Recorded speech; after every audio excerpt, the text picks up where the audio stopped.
आपको क्या लग रहा है कि धमधा से लेसी सिंह के खिलाफ में संतोष कुशवाहा अगर आरजेडी से चुनाव लड़ते हैं तो जीत आसान होगी या मुश्किल? अगर हमारे हिसाब से देखा जाए या जनता जो के दिमाग में जो चल रहा है, वाकई में जीत तो मुश्किल है ही। अब जीत होगी या हार होगी ये तो जनता तय करेगा, लेकिन हम लोग एक एनालिसिस कर रहे हैं कि जितना आसान भी लोग समझ रहे हैं उतना आसान भी नहीं है, और जितना मुश्किल लोग समझ रहे हैं उतना मुश्किल भी नहीं है। इस कारण से इस वीडियो को संतोष कुशवाहा या उनके समर्थक अगर पूरा देखेंगे तो उनकी मनोकामना भी शायद पूरा हो सकती है, और अगर अधूरा देखेंगे तो उनका मनोकामना भी अधूरा ही रह जाएगा, इसकी हम लोग गारंटी कर सकते हैं। चलिए हम लोग आगे विस्तार से इस पर बात करेंगे, क्योंकि धमधा विधानसभा वो जगह है जहां पर कि 2000 से लगातार धमधा की विधायिका लेसी सिंह रही है। बीच में एक आध बार इधर उधर हुआ है, लेकिन जब सरकार बनी है तो मंत्री भी रही है और बड़ी भूमिका में रही है। और सिर्फ धमधा ही नहीं, क्योंकि पूर्णिया राजनीति में एक बड़ी पकड़ रखती है। उनके पास एक बहुत बड़ी मैनेजमेंट की टीम है, और वो टीम माहौल को अच्छे से टैकल करना, अच्छे से संभालना उनको अच्छे से आता है। उनको हर एक चीज राजनीति की वो मतलब बारीकियां आती है जिससे कि वोट टर्नअप होता है। उनके पास हर एक वो संसाधन है जिससे वोट पूरब से पश्चिम या जिसके हिसाब से वोट या ध्रुवीकरण होता है। और भी कई सारी चीजें हैं जो उनके इशारे पर काम करेगी, ये भी बात तय है।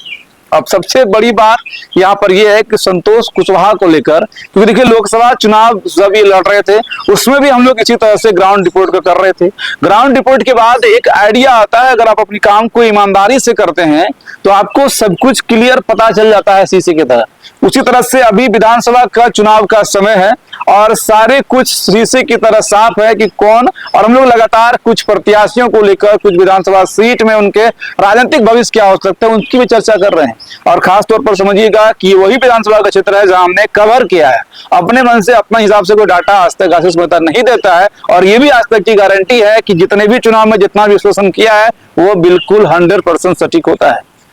और ये इसलिए होता है क्योंकि इसमें कोई पेड प्रमोशन नहीं होता है, बल्कि ये न्यूट्रल बातें हम आप तक पहुंचाते हैं और आपके वजह से ही बोलता भारत चलता है। इस कारण से हमारी प्राथमिकता सबसे पहले व्यूअर्स होती है, नेता या बिजनेसमैन उसके बाद के लोग होते हैं। चलिए आगे विस्तार से अगर बात करें तो जो चीजें जो कहा जा रहा था संतोष कुशवाहा को लेकर कि लोगों से मिलते नहीं है और अपने ही जाति को कम आंकते, तो ये सबसे पहले उनको छोड़ना पड़ेगा।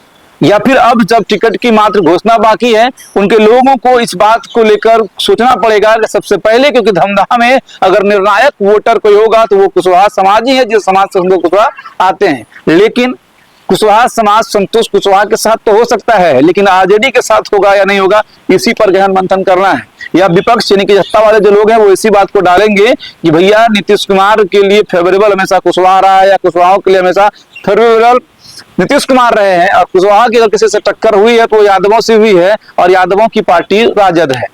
यानी कि कुशवाहा को अपने फेवर में लाने के लिए ठीक है, अच्छी बात है कि उनका जात काफी है और जात के नाम पर राजनीति होती है, ये कोई छुपी बात नहीं है। और हमने ये भी आपको कहा है कुशवाहा वो जाति है जिसमें इधर कुछ सालों से ये भावना आया है कि मेरे लोग भी शासन में रहे। जो पहले स्वर्ण समुदाय में था अब वो इनमें आया है कि मेरा लोग भी शासन में रहेगा, और ये लोग उसके लिए लगे रहते हैं। अब सबसे बड़ी और अहम बात क्या है, कई सारे ऐसे कुशवाहा लोग हैं जो बड़े नेता हैं पंचायत लेवल के, और क्योंकि देखिए जब 20 साल से वहां की राजनीति जो है लेसी सिंह कर रही थी और ये लोग खुद उसके इर्द गिर्द में थे, उसी पार्टी में थे। और ये भी बात हम आपको कह दे रहे हैं कि चुनाव हारने के बाद संतोष कुशवाहा नेता हो गए, इस बात में कहीं कोई दया नहीं है कि उससे पहले तक वो सांसद थे, लेकिन चुनाव हारने के बाद उनका डिवोशन, उनका डेडिकेशन, उनका बॉडी लैंग्वेज, उनका मैनेजमेंट जो है वो एक प्रॉपर नेता के तरह दिखता है। और यही वजह भी है कि वो सारे समीकरण को समझते हुए अपना सीट कदवा में पहला ही पॉइंट आ जाता है बाहरी वाला। और शकील अहमद खान भी वहां बहुत नेता है, कदवा में मुस्लिम बहुल क्षेत्र है और वहां से मुश्किल थी या जो भी होता, लेकिन अब वो शिफ्ट हो गए कहाँ भाई, धमधा। एंटी इनकमेंसी हर जगह होता है, और ये हमने आपको ये भी लिख के बताया था कि ये कोई नई बात नहीं है, बल्कि 2014 में ऐसा वो कर चुके हैं। उनके सामने जिसके सामने इनकी खड़ा होने की हैसियत नहीं थी और उनको इन्होंने चुनाव हरा दिया। अंतिम तक लोगों को भरोसा नहीं था कि चुनाव जीतेंगे या क्या होगा, सारा कुछ दांव पर लगा हुआ है, लेकिन चुनाव जीते क्योंकि इनके साथ इनका समाज वो खड़ा रहा और इनको चुनाव जिता दिया। या और भी लोग थे।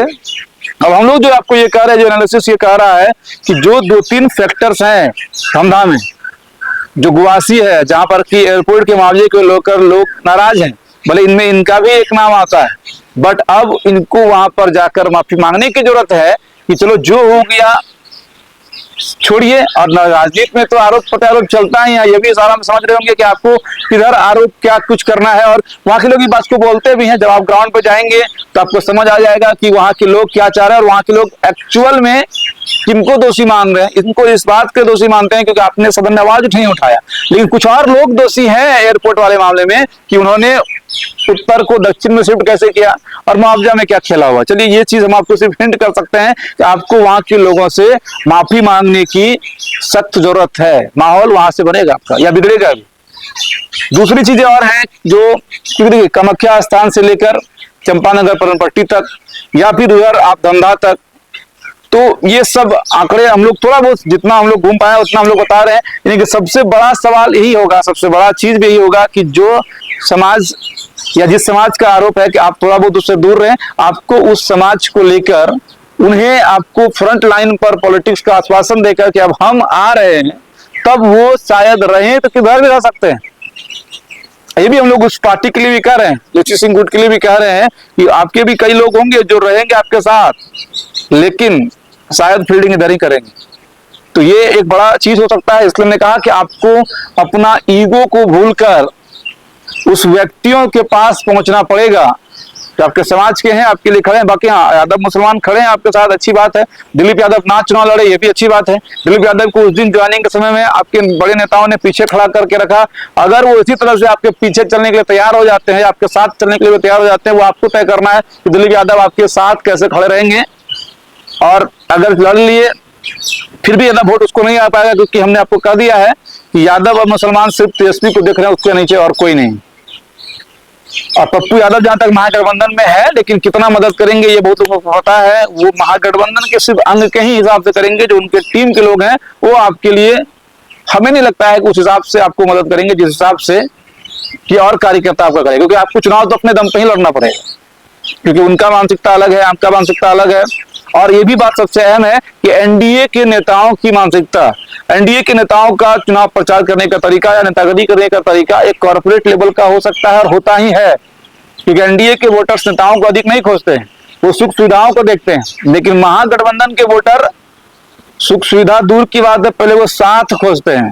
लेकिन उनके साथ चलकर थाने में एफआईआर करने वाला या में नेता कहवा सकता है। ऐसा नहीं है कि फोन करके आप अगर किसी का काम करा दिए और काम हो भी गया, फिर भी उनको ऐसा लगता है कि हमारा नेता हमारे लिए काम ही नहीं किया।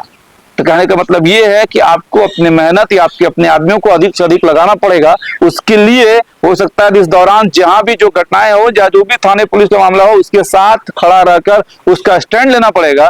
जब आप स्टैंड लेंगे तो फिर वो उसके बाद आपको अपना नेता मानेगा, पप्पू यादव के नीचे का। बस यही एक ईगो होगा और आपको ईगो छोड़ना पड़ेगा। सबसे बड़ी बात यही है। अभी क्योंकि देखिए ऐसे भी पोस्ट पप्पू यादव से नीचे का नहीं होगा, क्योंकि ये विधानसभा के विधायक हैं, वो लोकसभा के सांसद हैं। थोड़ा देर का आपका ईगो आपको फिर उस कुर्सी पर बिठा सकता है, जिस कुर्सी पर कोई पप्पू यादव भी चुनाव लोकसभा का हारने के बाद विधायक वो भी रहे थे। बाकी ये प्रयास था हम लोग का। और भी कई नाम, कुछ नाम हम लोग नहीं भी बोलते हैं, लेकिन आपको समझना होगा, जो व्यूअर्स अभी देख रहे हैं, कि कई ऐसे लोग हैं, कई ऐसे नाम हैं जो यकीनन दमदमा में इनके लिए फील्डिंग करेंगे, लेकिन साथ उधर भी रहेंगे। और माहौल क्या कुछ होगा, जनता क्या कुछ कहेगी, लेकिन कुशवाहा आज तक जेडीयू को वोट करते आया है, इस बात में पूरी सच्चाई है। कुशवाहा यादव के नाम पर आरजेडी को वोट नहीं करता है, लेकिन ये आरजेडी का ही फॉर्मूला है, जिसका सबसे बड़ा एग्जाम्पल अब कुशवाहा है, जो कभी विधायक हुआ करते थे, आज औरंगाबाद के सांसद हैं। इसका मतलब है कि उसके समाज ने सिर्फ उनके लिए उनको वोट किया और आज वो सांसद हैं। उपेंद्र कुशवाहा की जगह पर वहां से दूसरे लोग जो है कुशवाहा, वो वहां पर सांसद हैं, इसलिए क्योंकि महागठबंधन में सीपीएम वाले ने उनको वोट मतलब टिकट दिया और उसके समाज ने उनको जिताकर वहां पर भेज दिया।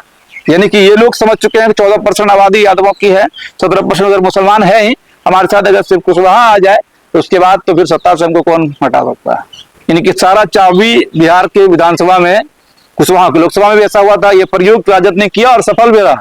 बाकी दमदमा में जनता क्या कुछ कहती है वो फिर हम आपको दिखाएंगे भी, बेखौफ, निडर, निष्पक्ष होकर, जिसे हम लोग बोलते हैं, वो पूरी गहराई के मंथन के बाद, पूरे टीम के मेहनत के बाद वो आप तक पहुंचता है। आपको प्रयास कैसा लगा होगा कमेंट में जरूर बताइएगा। जय हिंद।